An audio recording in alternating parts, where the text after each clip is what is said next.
Hello everyone and welcome back to TowerGate. It is day 176, Monday, August the 28th, 2017. Thank you so much for tuning in. Okay, a lot to get to today again. Still playing catch-up ball. Okay, so I've been seeing a lot of comments, not just on my videos, but on other people's videos. You're hearing a lot of people talk about it. A lot of people getting a little weak in the knees, a lot of people losing their faith, and I have to be honest with you, even I am sitting back kind of questioning some of the things that I've been seeing that are a little troubling. I mean, we began to hear a few weeks ago about McMaster literally getting rid of anyone who supported Trump's foreign policy agenda. And then, of course, we see Steve Bannon being essentially leaving or being fired, however you want to look at it. Then now we get Sebastian Gorka, who leaves under the same pretenses. Both he and Bannon stating that, hey, you know, the people around Trump right now are the neocons. They don't have the Make America Great idea in mind. They have other ideas in mind. And essentially Bannon and Gorka talking about their being essentially forced out. Bannon basically saying he felt that he could be more effective outside the administration, which is true. You know, when you're inside the administration, you have to follow the company line, which is put together by a group of people, including the chief of staff, other advisors, and all these other people. We know Ivanka and Jared have a lot to say. And it's a little confusing, a little baffling, a little troubling, a little worrisome for all of us, including myself. But it's taken me some time to just sit back and think about this for just a minute and try to get a grip on myself. And so I would say at this point, you know, don't be alarmed, don't be disappointed, because I believe Trump does have a plan. And I think back to during the primaries and all throughout his presidency so far, even though it's only 6 months old, going back almost a year to the primaries, we were constantly told that Trump was out of it. There's no way he could survive. And quite honestly, I remember literally sitting there watching at the South Carolina debate. And when Trump came out and started talking, you know, W. Bush going after Jeb Bush, and with Senior Bush sitting out in the audience, and he started attacking Jeb and saying, no, your brother didn't keep us safe during 9/11. It's his fault it happened. He was on his watch. He lied about weapons of mass destruction. Trump actually said he lied about weapons of mass destruction. I remember sitting there in my chair watching that debate and going, uh-oh, that's it. Trump's done. I mean, he's done. There's absolutely no way he will survive that. But you know, the audience didn't respond that way. They responded differently, which is extraordinary because they're in South Carolina, which is one of the very few states where Bush still had a positive popularity rating when he left office. Normally a huge supporter of a neocon type Republican like a Lindsey Graham or a George W. Bush. So I thought it was over at that point. But the next days, he wins the debate. And we get the responses. And it seemed that not that many people were alarmed by his claims that George W. Bush lied about weapons of mass destruction. That should have been the destruction of Trump, but it wasn't. He survived it and, in fact, gained power and strength from it. Then he went on to do exactly you know, what he said he was going to do and what everyone said he couldn't do. They were all saying, all throughout the primary, even after South Carolina, he can't win. Then, of course, we remember that when it was just down to the last 2 or 3 people, and they tried to use the delegate strategy to try to strip him of his delegates. And, of course, that's when he brought in Manafort, and he straightened all that out. There's been so many times in Trump's, during the period that he was running for president and since he's been president, that we're all told that he's down and out. He can't recover. He doesn't have a plan. What's he doing? He's crazy. This is not going to work. And every time, we're proven wrong. Every time. And Trump always comes out on top. He's like a cat. He always lands on his feet. I think this guy is a hell of a lot smarter than any of us give him credit for being. And so that's why I would say at this point, Keep the faith. Don't get discouraged. Just watch. Because there's a long, long way to go. And he may have a plan. We don't know that maybe Trump and Gorka and Steve Bannon weren't sitting around talking strategy and thinking, hey, you know, this is what we should do here, this is what we should do here. Don't think for a minute that there couldn't be a strategy and a play behind every bit of this, and that we're being played as well. Trump is crazy like a fox, and he's clearly very, very smart. He's been thinking about this for a long time. He knows who he's up against. He knows what he's up against. Let's not underestimate Trump. Let's not pretend that we know what's going on, because we don't. Let's just sit back and watch and continue to support him and support what he's trying to do. The guy's got huge stones to even take on this fight. He didn't need to do that. He did it for a reason. I don't think he did it to lose or look bad. I think Trump is all in. We may not understand his methods, his strategy, and his thinking, but now's not the time to get weak in the knees. Now's not the time to assume that we can look at everything that we see happening on the surface and assume we have the answer and understand it all. We don't know shit. We don't know shit. All we know is what we see, and what we see is very little. There's a lot of things going on behind the scenes we can never possibly know. The strategy that Trump may be using, I don't know, but I do know this. He's both both Steve Bannon and Gorka, and even Michael Flynn. Despite the way that they left and how they left, none of them have bailed on Trump. They haven't turned on Trump. Both Gorka and Bannon are both saying they're looking forward to continuing to support the president and believe that they can do an even better job of supporting him outside the administration. That tells me there may be a little bit more going on here than meets the eye. We also know, first, let me read from the Bible. Let me quote a verse from the Bible. No, not the Bible you're thinking of. The other Bible. The Bible of War. The Art of War by Sun Tzu. We know that Steve Bannon is a practitioner of the teachings of Sun Tzu. I've watched some of his speeches.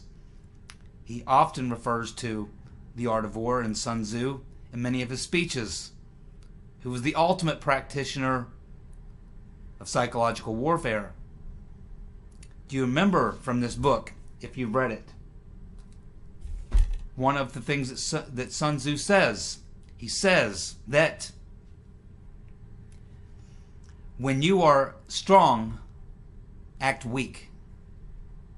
When you are weak, act strong. There may be a little bit of Sun Tzu psychological warfare at play here, my friends. Do not second guess what's going on. Do not try to think that you're going to sit and figure it out. I'm not going to. I'm just going to report to you every day the things that we see, analyze them the best we can, but trying to analyze Trump and his thinking with a 160 plus IQ, all the experience he has and all that he knows,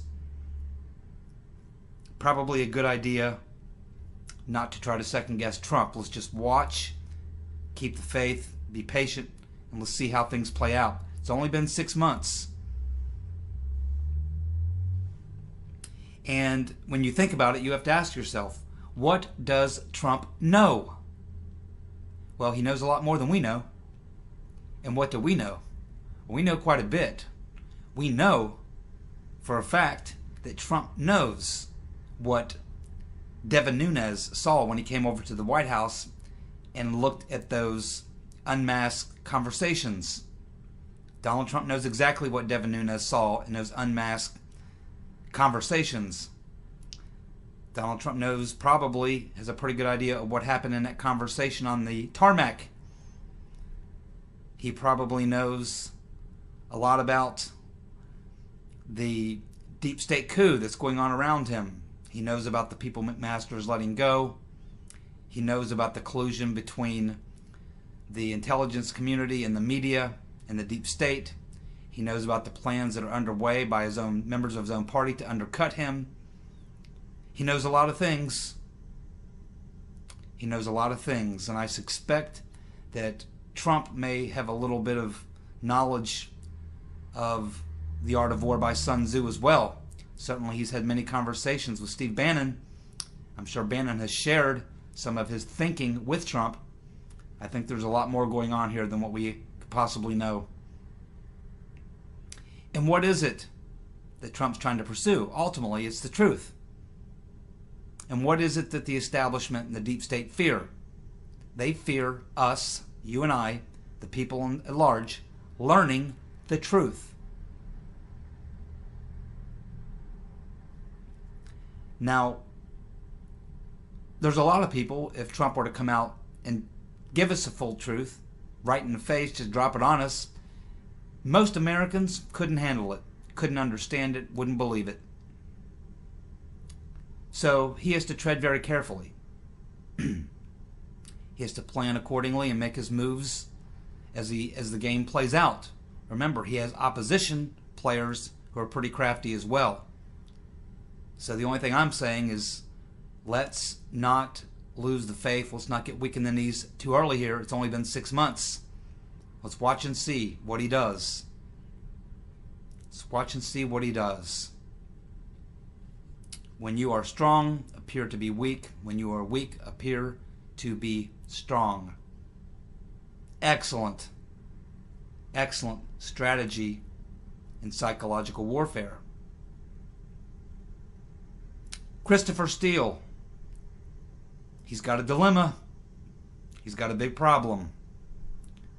Let's refocus on that a bit, because just a couple of days ago we are learning from the UK Independent that Steele has been deposed and that he has given the FBI the information they requested.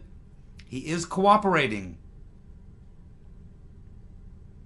He's given the name to the FBI of his Russian sources. Not just what we saw in the dossier, source A, B, C, D, E, and F, or whatever. No. He has now given the FBI the names of those Russians that were the source of the dossier. Now, Christopher Steele's in a very difficult position. You see, Mr. Gubarev has filed those lawsuits both in the U.S. and in the U.K. And we can now see that if the U.S. goes in the same manner that they've gone in the U.K., he is going to have to be deposed. He is going to have to testify. He is going to have to cooperate. And that appears to be what's going on. Keep in mind, the civil suit against Mr. Steele by Mr. Gubarev is financial. We don't know the exact dollar amount, but Gubarev's attorneys, from what we can gather, it's in the tens of millions of dollars. That's what Mr. Gubarev says he lost as a result of his name coming out in the dossier released by BuzzFeed, claiming that it was his company that did the actual physical hacking for the Russians into the DNC, which he denies. So his issue is financial, and he's coming after somebody for the money. Now, Christopher Steele is basically saying, hey, I didn't approve of the giving the dossier to BuzzFeed. I didn't approve of them releasing it to the public. Steele is basically saying that he gave the information to Fusion GPS based on the assumption, he says it's an agreement, but we haven't seen any agreement, but certainly on the idea that it would not be released to the general public, but would only be given to the various investigative law enforcement or intelligence agencies so that they could be so that they could understand and have this information about Trump colluding with Russians. So Steele's basically saying, hey, I had nothing to do with making it public or anything like that. It wasn't me. It was BuzzFeed. And then, of course, we learned that Christopher Steele's lawyers said, hey, there was only about 5 or 6 people that had the whole dossier. Mr. Steele and his partner, Glenn Simpson, and probably his partner at Fusion GPS, and John McCain. And they're suggesting that it was McCain or someone he was connected to that gave it to BuzzFeed, who then went ahead and published it. Ultimately, Mr. Gubarev is looking for money. He's looking to sue the person that released his name, but also probably the person who's responsible for giving his name. So he's really looking at probably two different people. He's looking at Christopher Steele because it was his opposition research that was given to GPS Fusion, which named Mr. Gufarev and his firm as being the ones who did the technical hacking. And it's also on BuzzFeed. The other lawsuit is on BuzzFeed for releasing that and making it public, which is where the damage and the foul occurred to Mr. Gubarev, which is why he's seeking financial damages in the terms of tens of millions of dollars. Now, I would suspect that Mr. Steele doesn't have tens of millions of dollars, and he doesn't want to lose, but right now, Mr. Gubarev's attorneys have a pretty good case against Mr. Steele. You have to wonder how much pressure they're going to apply before maybe Mr. Steele is forced to save his own neck and give up the name of the person who leaked that dossier to BuzzFeed. Something tells me it may have something to do with Senator Magoo or some of his friends. Magoo could very likely have given that information to someone in the Rotten Reverend Clinton campaign, or Rotten Reverend herself, who then gave it to BuzzFeed. Somewhere in that mix, you will find Magoo, and you will find Rotten Reverend Clinton. Trust me, that's what you will find. I believe Mr. Gubarev knows that. I believe Mr. Steele knows that. And certainly Glenn Simpson knows that. Ultimately, this thing is going to come down in the civil court hearing to who's going to be paying up. There's no question that Mr. Gubarev was injured. There's no question that someone is going to be paying him tens of millions of dollars. The question is who? Right now, Christopher Steele may spend the rest of his life working for Mr. Gubarev after Mr. Gubarev confiscates all his assets. GPS Fusion and BuzzFeed are also going to be facing some serious liability. Do you think that these people are going to continue to sit on the information they have, or do you think they will squeal? We're talking tens of millions of dollars. What happens if they sit on this information, say nothing, and then we find out 6 months or a year later, one or some or all of them come into a rather large sum of money? I'm sure that the authorities will be watching for that type of a thing to happen. The bottom line is, Christopher Steele, Fusion GPS, and BuzzFeed are all facing possible damages of tens of millions of dollars. And all they have to do to relieve themselves of that and walk away clean and have it all put behind them is to give up that name. Who leaked the dossier to BuzzFeed? Those are the words of their salvation. Those are the words that will set them free. 2 words. A person's name. First and last. Will set them free. Let's keep watching. Jason Kessler, the Unite the Right leader, has gone into hiding. It appears that he has some issues, some medical issues. It appears he's on some medication based on some things he said on a blog, based on some things he said on a thread in a conversation. He's having some serious problems. He's under a lot of pressure. And now he's gone below the radar screen. We now have Louis Gohmert, who appeared on Fox News, who's now calling for an investigation into the possibility that the Charlottesville, Virginia incident was a false flag. He stated this right there on the Fox Morning Show. He wants an investigation of Jason Kessler, Governor Terry McAuliffe, the bagman for the Clintons, as well as the mayor and the police chief. We now know a little bit more about Mr. Kessler. Jason Kessler, the man who organized that Unite the Right protest. We know that he was an Obama supporter as recently as 2016. We know that he was one of the Occupy Wall Street organizers. But then he becomes the alt-right leader with white supremacist views, all at the same time that he had multiracial roommates and a Jewish girlfriend. Fish for dinner last night, Marge?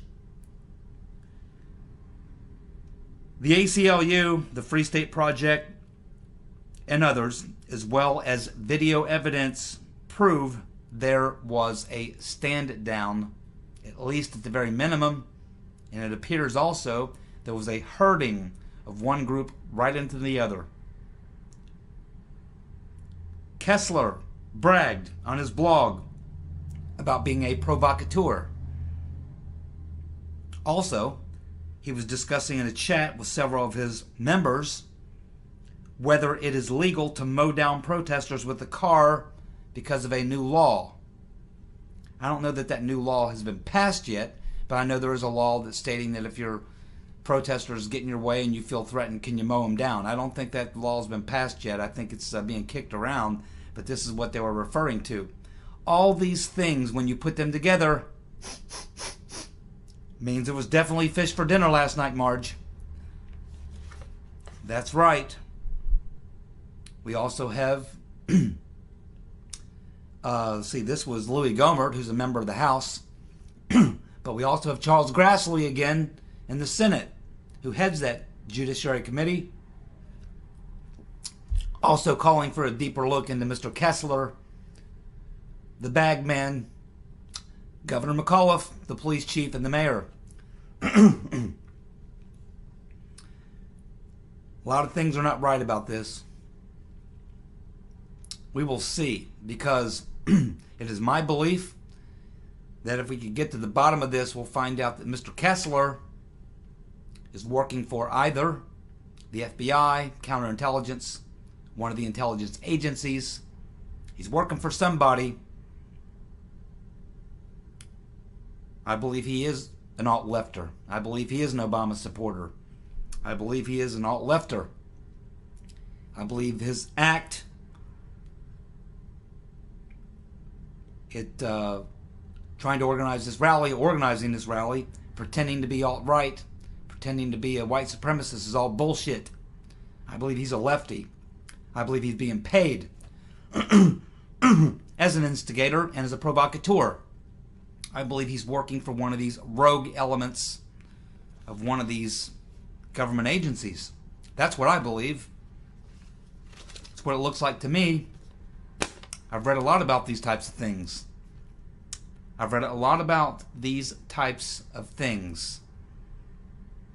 know what I'm talking about. Exactly what Louis Gohmert is saying is exactly what I think. Mr. Grassley as well. Stuff doesn't add up. 1 and 1 isn't 3. We need to look into Mr. Kessler. He's below the radar, but believe me, some government, FBI, counterintelligence guy knows where he is. Somebody's paying Mr. Kessler to conduct these activities. I wouldn't be surprised to see him have a suicide issue sometime soon. There's a lot of crap going on here, folks. We need to get to the bottom of it. The Podesta group has been subpoenaed by Uncle Bob. That's right, Robert Mueller, Uncle Bob, and his Hillary donor posse apparently have stumbled onto a few things, which they probably already knew. It appears that the Podesta group worked with Paul Manafort's group several times on matters regarding Russia and Russia-related activities. The Podesta group has stated that they will comply with DOJ requests and submit all the appropriate documentation. My, what tangled webs they weave. Finally, just wanted to make a comment on the pardoning of Joe Arpaio. I personally have never been a big fan of Joe Arpaio. I think some of the things that he did over the years as sheriff were sophomoric and juvenile and not really called for. I think he is a self-promoter and a guy who likes to draw a lot of attention to himself. I think he liked a lot of the spotlight he was getting when he was doing some of these zany things as sheriff. And I understand, you know, you got prisoners, there's some pretty bad guys there. Yeah, put them in pink outfits. Yeah, do this, do that. Don't let them have TV. Don't let them do this. Don't let them have that. Really make it tough on them. I kind of get that, but it's just the reason he did it all. I just never been a fan of Joe Arpaio. Nothing personal, really. Don't know the guy. Nothing against Trump or whatever.